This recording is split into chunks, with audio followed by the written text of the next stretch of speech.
What it do, what it do, what it do, good people. Telling y'all live from Taztv410. And listen, I got our partners on with us tonight. Talk to us, fella. Tell the truth, sports. Yes. Boy, Jimmy Fitz with Tell the Truth Sports Talk. My man Mike Dub down on the bottom. What's good, baby? What's happening? How y'all doing tonight? We good? We good? Oh, yes. Yeah, chilling. Little joint collaboration, you know. BSN presenting Tell the Truth Sports Talk. That's right. That's what we do. Already. That's right. Already. It's about to be a good one. It's about to be a good one. Hey, so let's talk it off. Mike, start with the questions. Mike. Not Mike. G. Right. Or who got it? G? Who want to go? Mike got it. Go ahead, Doug. I got it. Let me. So we're gonna start off with the most important sports talk we got right now today. The Last Dance. You know what I'm saying? Mm-hmm. We're gonna try in our little bit of time get episode what? 3, 4, 5, 6. That's what we're looking for. We're gonna try to talk a little bit about 3, 4, 5, 6. I'm gonna start off talking about my man Dennis Rodman, the only guy who sniffed coke during the basketball season, but still come out and give you 15 rebounds a night. Hey, man. And play the best defense on the court. And fuck Carmen Electra. You gotta love the guy, man. You gotta love him. That's why you're Hall of Fame, right? Oh, yeah. Big time. Go ahead, Taz. What y'all think about it, though? What y'all think about it? Go ahead, Taz. I say, what I like about it, it showed another side. Dennis, we knew he was wild, right? But I didn't think we really knew how yo was really, man, that man was screaming for help, man. He so, when Pittman came back, I said, oh, he really got into his feelings. You know what I'm saying? When you're a grown man like that, and stuff like that affect you, yeah, somebody need to keep him close. But what I also took from it, though, how good of a athlete he was. You know what I'm saying? Because it seemed like, all right, when he was with the Pistons, they used him right. And then when he was a deciding factor with the Bulls. You know what I'm saying? They wouldn't have won that. They wouldn't have won the other three without Rodman. Nah, you're right about that one. 100%. G? He definitely was a difference maker. Well, my thing on Dennis Rodman is it's evident in what he did. He took pride in his job. His job was defensive rebound. Took pride in it from day one. So to watch his evolution from being with a Detroit Pistons team that actually let him grow to become a very good, successful basketball player, and then seeing that father figure in Chuck Daly leave the Pistons for him to then go take on a trade to go to San Antonio and then just basically become what we see now, which is the show Dennis Rodman. But like Ted said, I think he was out looking for somebody to say, help me, because to watch him go from quiet, regular haircut, small Dennis Rodman to wild colors, doing crazy things, all the tattoos, and people fail to realize this, what they didn't talk about, is that he almost committed suicide. You know what I'm saying? He almost committed suicide at the Palace of Auburn Hills because his father figure was no longer there, and I'm talking about Chuck Daly. So it's a lot going on in the Dennis Rodman thing, but when it comes to just basketball, what we seen on the court, he was a beast, man. Straight beast. Yeah, he was. Yeah, I think for the Dennis Rodman deal, man, I ain't gonna lie to you. Like, yeah, he was a wild boy, but if you just look at him from the basketball standpoint, man, he gave basketball players an opportunity to see where you don't have to be the top scorer, man. Like, if you play your role right, you can get paid. If you play your role right to the fullest, you could be a Hall of Famer if you're really legit at it. You get what I'm saying? Yep. And I feel like he paved the way for those kind of athletes because, you know, back then it was all about finesse like Jordan, behind the back passes like Magic. But if you really follow basketball, if you see a dude out there getting 15 rebounds and he actually getting shine for that, I think it made people look at basketball a little differently. And I just think he deserves some kind of credit for that, you know, being the ultimate role player. Also, to piggyback on that, nobody realizes this about Rodman unless you're a diehard fan. Rodman would defend Shaq, Karl Malone, Charles Barkley, Larry Bird, Michael Jordan, and even John Stockton. He could Right. defend all 5 positions. Yeah. And be well at all of them. Yep. Yeah, that's crazy.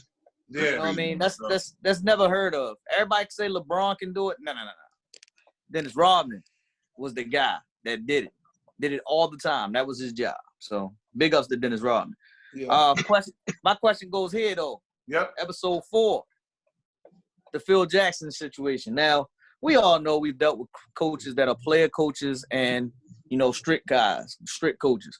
So the question that I have, if you've seen Phil Jackson walk into the building, and in 1986, I believe, 86 or 87 for Jordan as an assistant.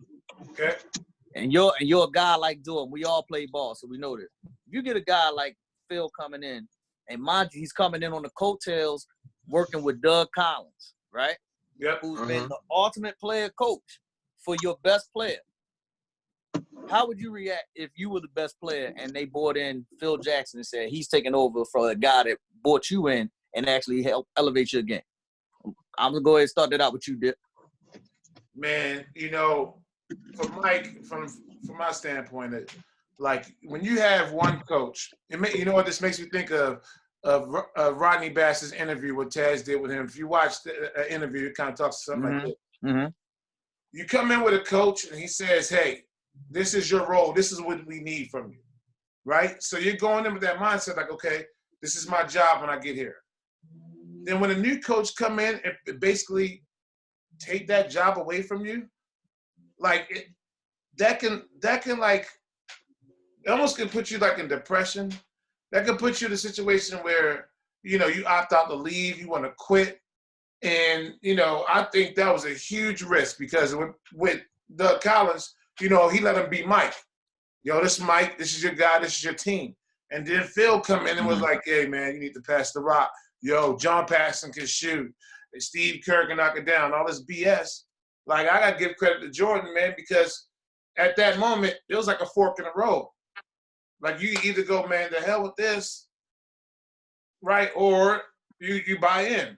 And lucky he bought in. And back then, not too many people wouldn't want to buy in. So I think that's big. I got much respect for MJ for that because that's a tough swallow the pill going from being a man, shoot when you want, do what you want to do, then talking about be a team player. I think that's tough. Mm-hmm. Mike Doug, go with yours, bro. All right, check this out. I'm gonna tell you what Phil Jackson brought into the picture. It's called winning. He brought that word winning into the picture. So as Dick was saying, it's a fork in the road. Like you can score 50 every night and lose, or you can cut that down 30 and let somebody else get 20, let somebody else get 15, and we start winning. Start beating the teams that we can't beat. Because I think Phil brought that into the picture of different from Doug Collins. You my guy, Mike, so you go do Mike. Right. And as long as you happy, that's the only thing that matters. Phil brought in the presence of, hey, you my guy, but you going to be my guy this way, helping us become a better franchise, help us win, help us, put rafters up. So I think Mike knew that. I think Mike, after, 9 years? 9 years before he won his first championship, right? It's 8 years? It was 7 years. 7 years. 7 years of 50 every night and not winning compared to 30, 35, and 5 and a couple of chips. I think, Mike made the right decision to be like, all right, I'm going to scale back my game and be more of a believe in my teammates thing. I think Phil brought that presence to light. Yeah, trust your teammates. You got to trust your teammates to win, and as you see the evolution of Mike, he started trusting his teammates a lot more, which got him a lot of wins. Mm-hmm. So Taz, I see you. Go ahead, Mike. My fault. I'm sorry. No. You go, Taz. Let Taz go. He's rubbing his hands. I see so Taz just came back rubbing his hands. So the question was, if you have I don't know if he was here when we asked the question, but seeing how Phil Jackson came in and took over the job for Doug Collins, who was Michael Jordan's guy. Doug Collins was Michael Jordan's guy. How would you as a player react to that if that same situation with a guy like Phil coming in, who at the time, remember, he hadn't won anything. And he's telling you to do something that you're not accustomed to doing and he's telling you to do something that just basically said you was the MVP just last year, change your game. How would you react to that? I think I'd have had to listen to him. I had to listen Phil out because at this time, this is Mike's 7th year. So Mike doing everything, but he couldn't win. And his whole thing was he wanted to be in that same category with Magic and Bird, right? Right. And then he kind of knew Phil a little bit, so he kind of knew that. All right, Phil following everything text to him. I could tell that time over time, in the pieces of that, it was successful so early. He had no other choice but to keep going with it. Mm-hmm. You see what I'm saying? So I'd have been fine. I'd have been good myself. Cool. Go ahead, G. Final word. Oh, well, for me, you definitely have to go with an approach that can say, let's get us to winning some championships, because you can make the Eastern Conference Finals every year. If you ain't winning the whole thing, you're not the best. And Jordan wanted to be the best. So if it took for getting rid of your best friend, Charles Oakley, and then saying getting rid of the coach that's a player's coach in Doug Collins, yeah, we got to roll with what we got to go with because we're trying to win. And it turned out to be the best, and it wound up making Jordan the best of all time. So I'm loving it. I love the fact that they did that move. And I would have did the same thing.